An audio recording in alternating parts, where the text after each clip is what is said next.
So, we're carrying on our discussion about paradise, and this hadith highlights the importance of us engaging in discussion of paradise. There was one time where the Prophet ﷺ was sitting with the Sahaba, and the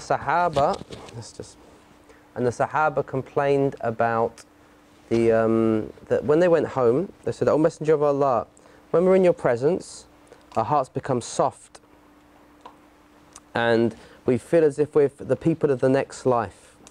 So when the Sahaba, the companions, were in the presence of the Prophet ﷺ, they felt as if they were in another world, in the world after. And he says, "But when we leave you, the world takes us and we're distracted by our wives and our children."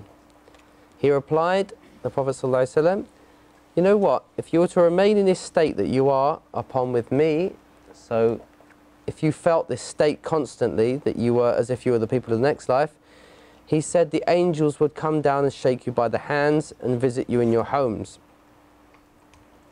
And so this is an allusion also to the angels themselves. They love to be in the presence of people that bring to mind the next life. And this is a taster. When the angels come down, it's as if it's a taster for what we will experience in the next life. So it's as if we can experience the next life in this life when we make remembrance of it, because when we bring it to mind, it's as if we're there. And then he says something very important, the Prophet ﷺ, do you know what, if you weren't to sin, God would bring another set of people who did so, and he would forgive them. And so the point here is that this is just part of our nature, that we come in and out of consciousness. We forget, we're heedless, we sin, and then we bring ourselves back. And actually a sin can become an act of worship. How so? If we use that, once we slip, obviously not intentionally, you just become completely complacent.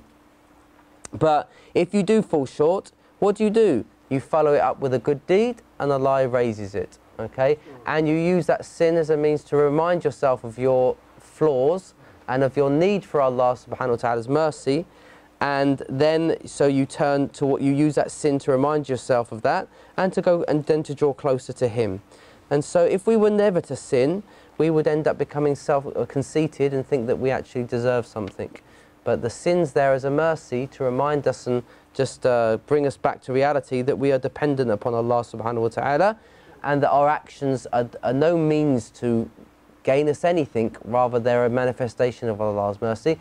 And we're constantly manifesting Allah's attributes in our life. Sometimes His mercy is shining on us, and sometimes His forgiveness is shining on us. And it's necessary that we manifest all of His attributes throughout our lives, days and times.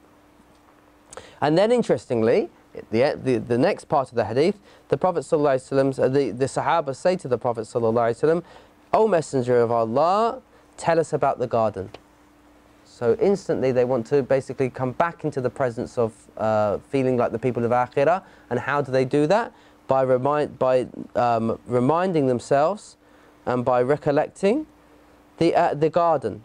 And so this is a very important act of worship, us contemplating over the garden. And it's a means for us to forget about all the hardships in our lives and all about the troubles, and sort of reflect on the most important of things, and to put things into perspective, that the next life is the lasting life for us. And the Sahaba, they used to constantly ask about this. Abu Hurairah radiallahu anhu, Abu Hurairah he once asked the Prophet ﷺ, where did creation come from? And so wishing to know one's source, where's it all come from? And the Prophet ﷺ said, all the creation came from a kind of water. Okay, so it's interesting, he says min ma'in. He didn't say from water, he said from a special kind of water, something that you wouldn't be able to imagine.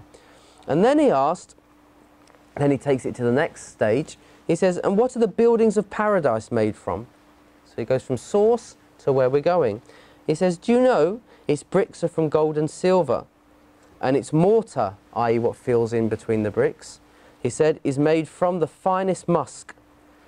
And its pebbles, and there's a different narration about this word, janadil, he says, He says some say it means the domes. There's these domes in paradise. Some say it refers to the pebbles that water runs over, and once it runs over that, it speeds up the flow of water. I don't know what you'd call that. Those rocks in the under rivers. He says they are made from pearls and rubies, and its soil is saffron. And so this is very important to note. He says that it's the mortar, the cement basically, between the bricks of the buildings are from musk, but the soil is saffron. Whoever enters it will have a life of ease. Whoever enters paradise will have a life of ease and plenty. They will never despair. They will live for eternity. Their clothes will never become ruined, and they will be forever young. And so what we're going to look at today regarding this is we're looking at the soil of paradise, what it's like. And there's this link between soil of paradise and the mortar, because the mortar is actually taken from the soil. And so there's a bit of a debate amongst the scholars.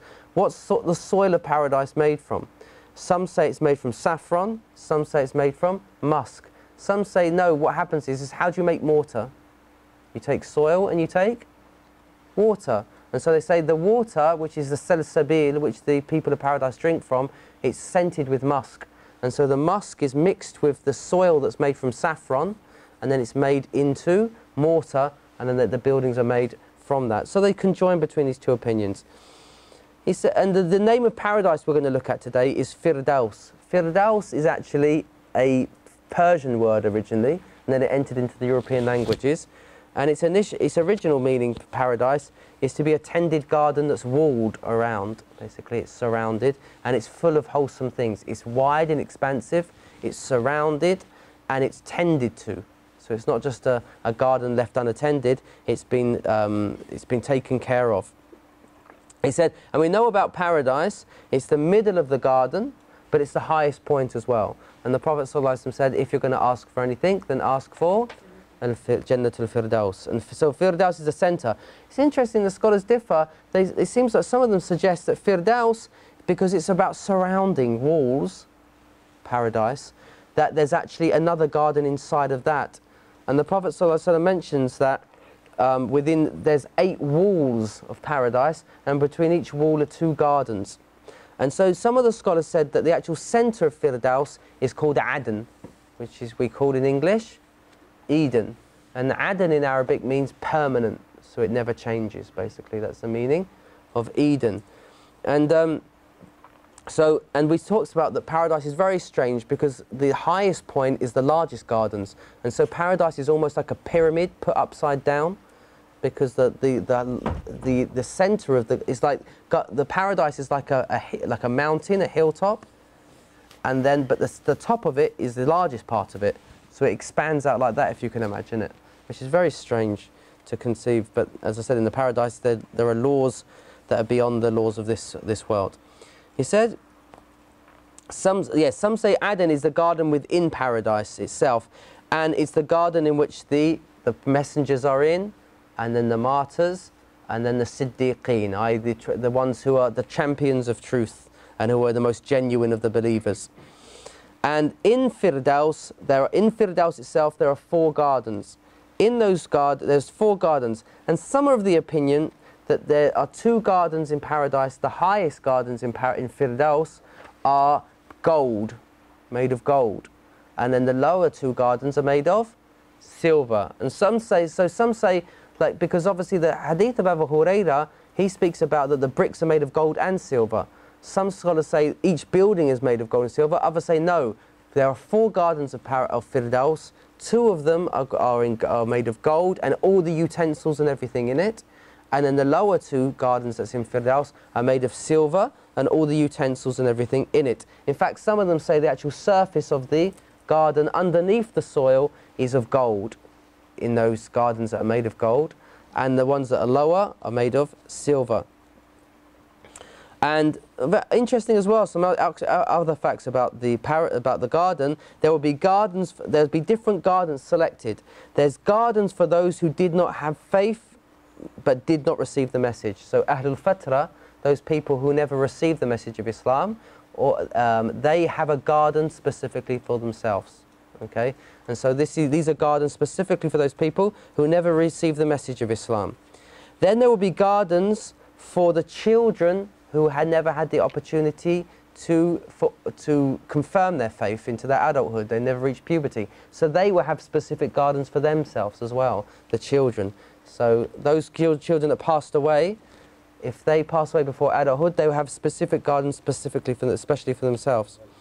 And he said, and then there will be gardens for those who did not have, then there will be gardens for those who did not enter the garden. So, for example, people who end up being destined for the hellfire, they have gardens still in paradise. But those gardens end up being inherited by the people who actually enter the garden. So there's gardens for every single human being in paradise, but some of them do not. Some of us do not get the opportunity to ever see those gardens. Allah make us from amongst those who do see them. So those people who enter paradise, they find those places empty. Allah blesses those, and they are for the people who have strived and exerted themselves in actions. Because the more someone exerts themselves, paradise is not gained through actions; it's gained through the mercy of Allah Subhanahu wa Taala. But the stages, the degrees within paradise are rewarded according to our efforts, and so people will be given gardens according to their efforts. And then we said, as I said, each time we talk about what's one of the major acts that gets us into the garden. It's seeking knowledge. Seeking knowledge. Why? Because if you think about it, seeking knowledge is paradise. Because if someone's constantly striving to seek knowledge, they feel motivated and they feel purpose for life. If you take knowledge away from people, so every day we should be thinking not just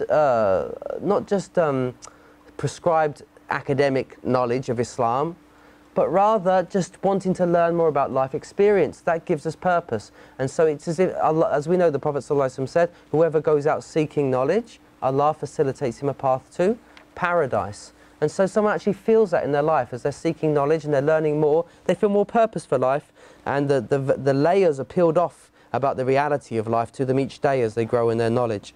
And so this is another way to seek blessing. Now, it's an interesting hadith.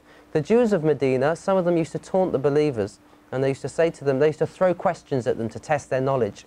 They said, we're people, because remember, the Jews of Medina, they used to gloat over their scripture. They believed they were the people of knowledge and the people of the scripture, and no one else did. And so it sort of caused them they got a bit upset when the Muslims came in town, because they're thinking these guys are trying to claim that they have some knowledge that we have, or they're even saying they have knowledge that we don't have.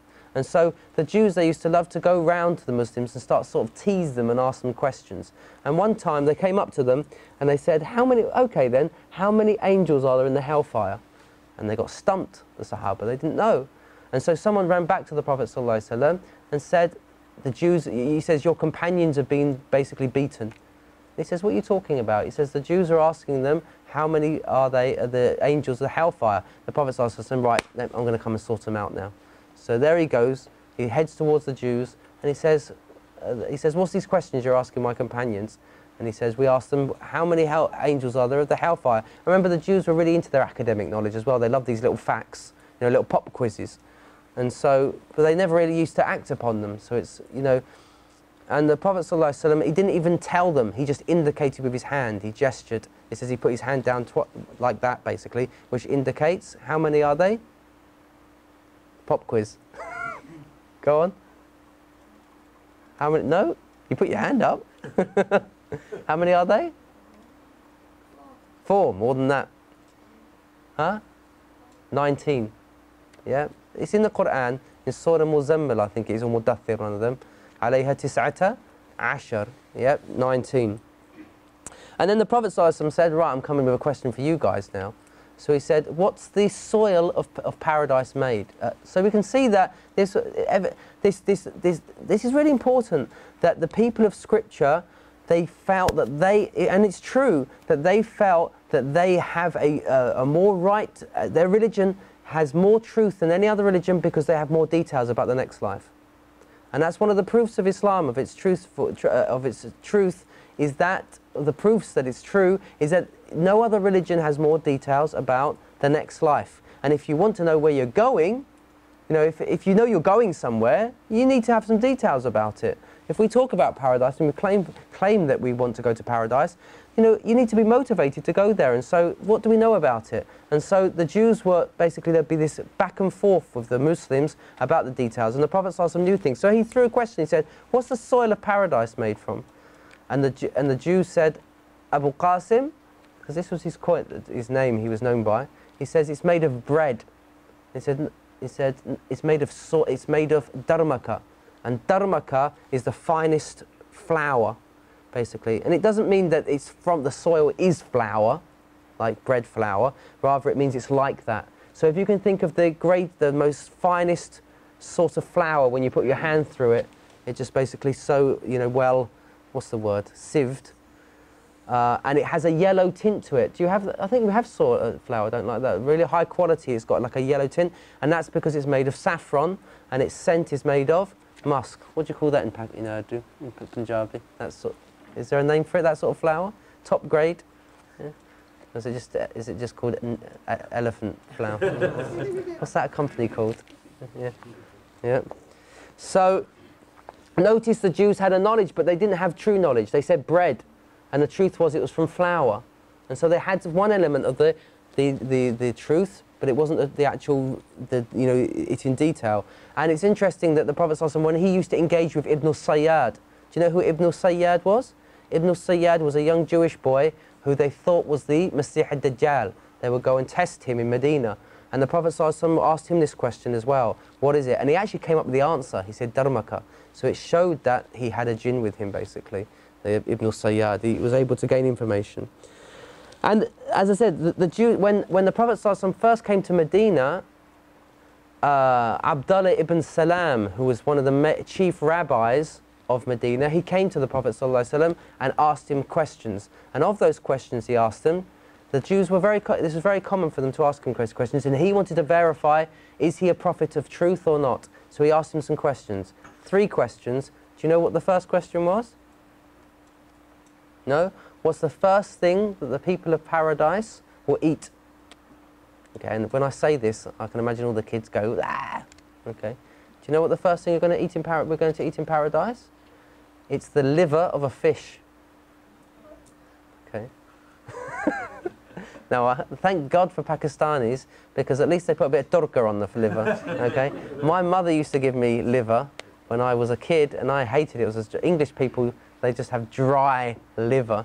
Okay, I don't know if you ever had, well, you didn't have liver at school probably because, you weren't allowed it. But anyway, but we had obviously the liver, and it was like rubber, and it was as dry as anything. So you at least put a bit of masala on it, a bit of turka, and you get some flavours to it.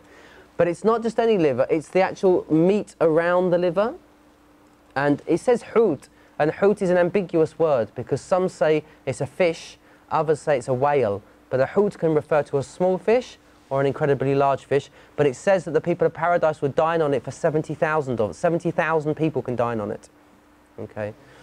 And the wisdom is interesting because they said that's the hors d'oeuvres. The hors d'oeuvres is the flesh around the liver of the fish. And then afterwards, what's the main dish? Do you know? It's the meat of a bull that grazed on the foliage around paradise, on the outskirts of paradise. Why do you think what's so special about the foliage around the outskirts of a garden? It's usually the stuff that's not tended to, and so it's more rich actually, because it's not actually been tended to, and so it's been allowed to grow it naturally.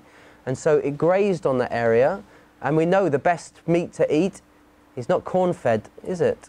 It's actually grass-fed, so it's organic, yeah, organic, grass-fed, yeah, meat. I know, unfortunately, this doesn't help the Pakistanis as well, because they don't like beef either, okay? So generally, they only eat lamb, don't you guys, okay? Beef, so, I don't know, sorry about that, guys.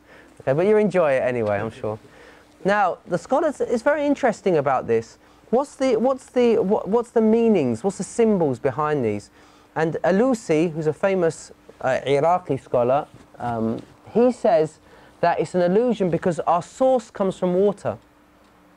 And so the first thing we will eat is from our source, because fish comes from water. And if we look at if we look at psychology, the symbols, the sea is a symbol of the subconscious, and a fish is a symbol of something coming from the subconscious, coming out into the conscious mind. And so it's as if it's the beginning of something. Does that make sense? Like it's an emergence from the unknown into the known. And so the first thing we would dine on will be something that's our source. And what do we eat? Liver. And liver, it's very interesting. The ancients saw the liver as the seat of emotion and the seat of energy as well. Okay? And so Arabs say that my children, they're my afladul kabid, which means they're like the excess of my liver, because they're very precious to you. It's like where you feel all your emotions, whether positive. Do you have this in Asian culture? I don't know about the liver yet. So it's like the seat of emotion where you feel positive. Yeah, the men are like, yeah. The women know all about this folkloric stuff. So, yeah. So it's with the seat of positive emotion and negative emotion. So it's as if something's coming out. And everything within the paradise is very important. We need to contemplate. The paradise is all about being like, it's virile energy and power and the feeling alive. And so first of all, it's the fish, and it's the most special part of it, the liver. Okay? And offal, we know that offal is some of, the innards. This is some of the best meat that you can eat. It's, alhamdulillah, Asians generally are good with this. They eat bai, don't they? And you eat liver, don't you guys? Yeah, and then what else do you eat? The brains as well, don't you? Okay, so all this stuff's really important and really healthy. And so the first thing is the hors d'oeuvres is the liver. The next thing is the bull. What's the symbol of the bull? The bull is a symbol of wild nature, okay, energy, power, but at the same time the bull historically was a symbol of cultivation, because it's a symbol of moving from the wild into cultivation, into into civilization. Because the bull was taken, even though it was so powerful and strong, it was taken to do what? What did people end up doing with the bull? Huh? Farming.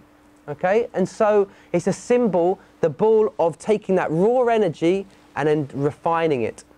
Okay? And notice that the fish comes from the sea, and then the main dish is from the land. So it's as if our source is from water, as the Prophet ﷺ mentioned in the hadith prior, and then we're coming onto our land, we're establishing ourselves, growing. And so the paradise will be a place of rest. And it's really interesting that the earth is created from musk and from saffron, because musk again is the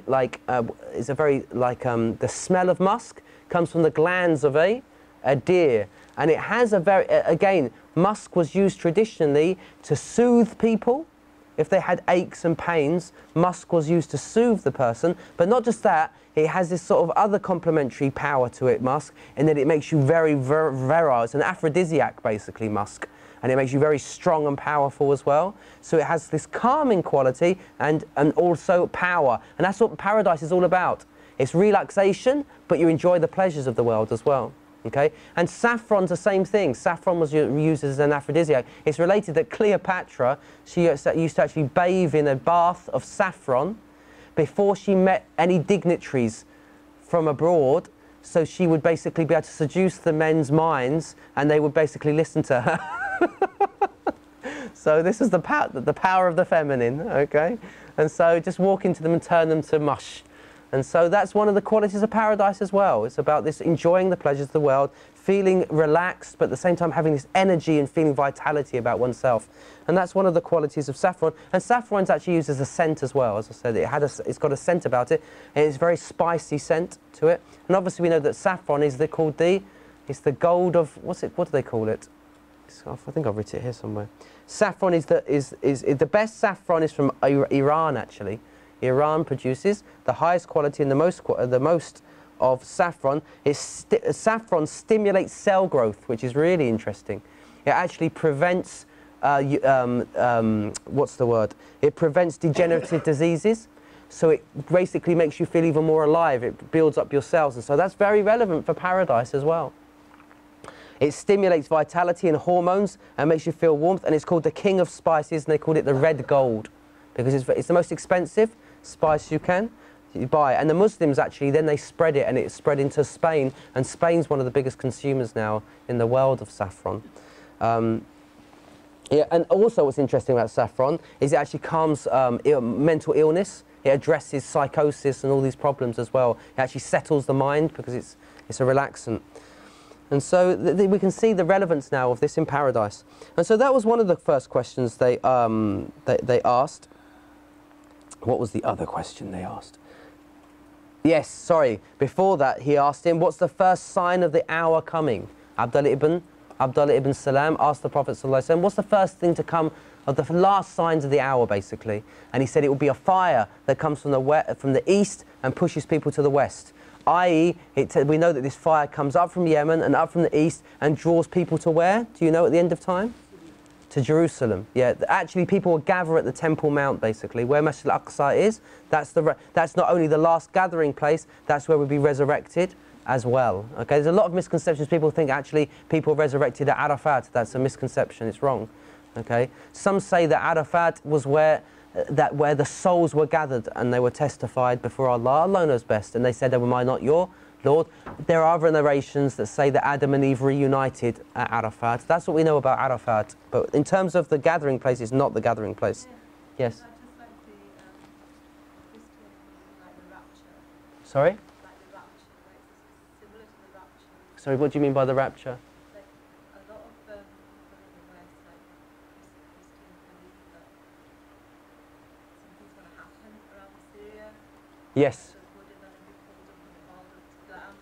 Yeah, Armageddon, basically, Armageddon's a mountain in Palestine, basically. I mean, all three faiths all have the belief that the resurrection is happening there. Hence why the Jews, if you look at it on Mount, what's it called? On the Mount of Olives, that's one of the most expensive graveyards in the world, because the Jews basically want to bury their dead there because they believe that anyone's buried there, they will be free from any tribulation of the grave, and they will actually be resurrected.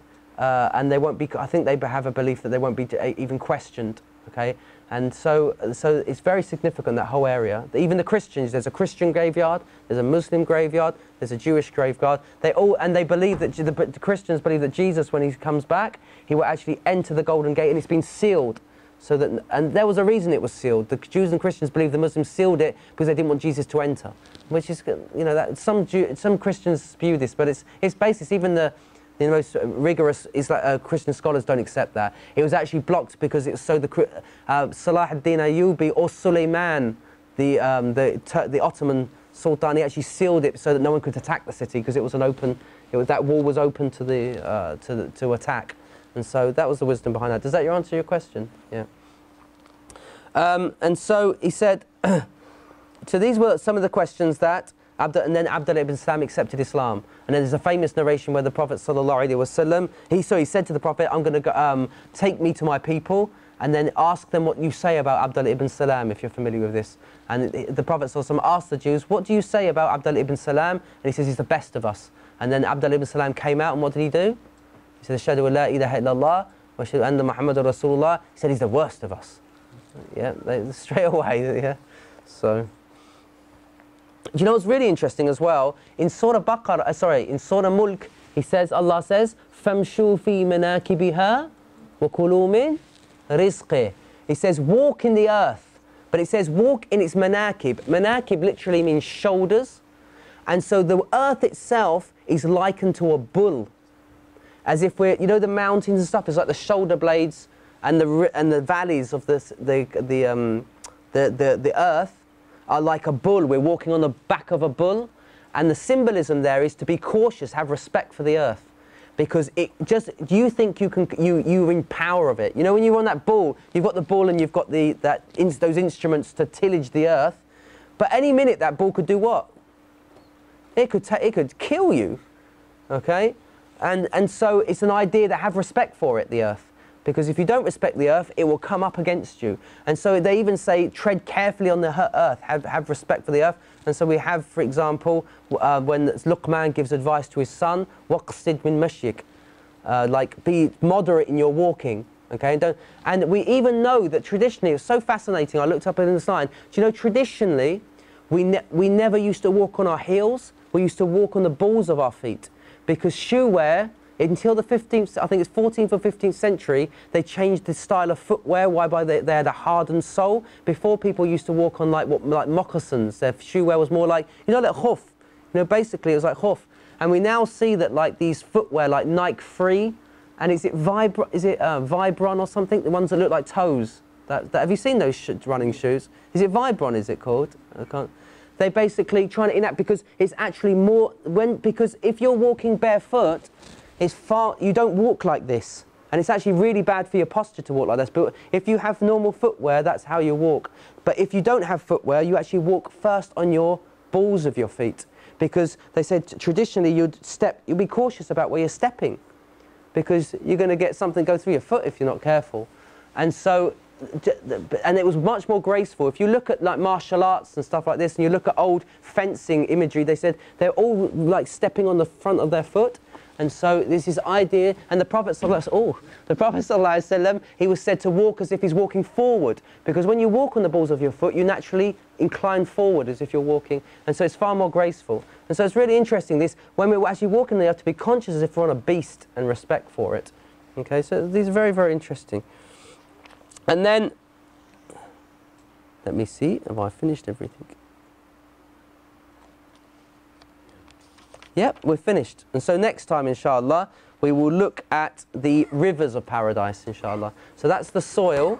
And so we looked at the soil, and we looked at then the soil, how it's taken from mortar to make the bricks, to fill in and actually establish the bricks of the buildings. Next, we'll look at that water that's taken from, that we said the scent of musk, and what we will experience in paradise with that. Subhanakallahumma bihamdik, nashhadu an la ilaha illa ant, nastaghfiruka wa natubu ilayk, amilna summa dhalamna anfusina, wa illam taghfir lana wa tarhamna lakunna min al-khasirin. Ask Allah subhanahu wa ta'ala, everything we've read today, you record it in the record of Sayyidina Rasulullah sallallahu alayhi wa sallam and his family, his companions, the two blessed generations that came after, and in the record of the the three blessed generations that came after, and the two blessed generations that came after, and the record of all your righteous and noble servants that call people to your way and guide people to your ways, a gift from us to our superiors. Ask Allah subhanahu wa ta'ala that all of us that have come here today, Allah ask Allah to bless you and put blessing in your life, that everyone that come to this gathering, that they don't leave this gathering except all their sins are forgiven and all their needs are fulfilled in this life and the next, all their worries and woes are removed, all their needs in this, and all their sins are forgiven, all their needs in this life and next are fulfilled,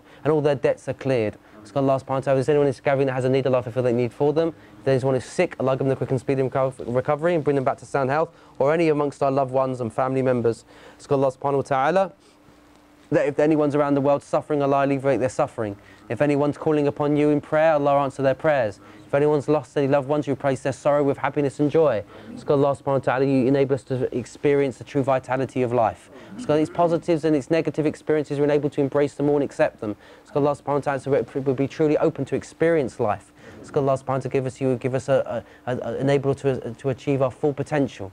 Ask Allah subhanahu wa ta'ala, you give us enable to, these things we've spoken about paradise, you give us the ability to actually gaze upon them on the day of Yawm al-Qiyamah. So as we enter paradise and we see these things as they're truly described, because these are just names, Allah enable us to see the reality of these things. Ask Allah subhanahu wa ta'ala bless us and bless our loved ones, our spouses, our children, our parents, our immediate families and extended families. Ask Allah subhanahu wa ta'ala have mercy upon this ummah, rectify the state of this ummah, conceal the faults of this ummah and be there for this ummah. We all die in a full state of Iman. Our last words being La ilaha illallah, Sayyidina Muhammad Rasulullah. We die upon it, we're raised upon it, and down with Yawm al-Qiyamah. We be reunited with the one that brought it to us. He take us, He embrace us, He enable us to drink from His pious and blessed noble hand, drink that we never thirst from ever again. And He take us into paradise without any reckoning or trial or test, and we be forever, all of us together in His company, in the highest stations of paradise, for eternity and beyond, gazing upon your countenance. And that's not difficult for you, Ya Allah. Subhana rabbika rabbil izzati amma yasifun.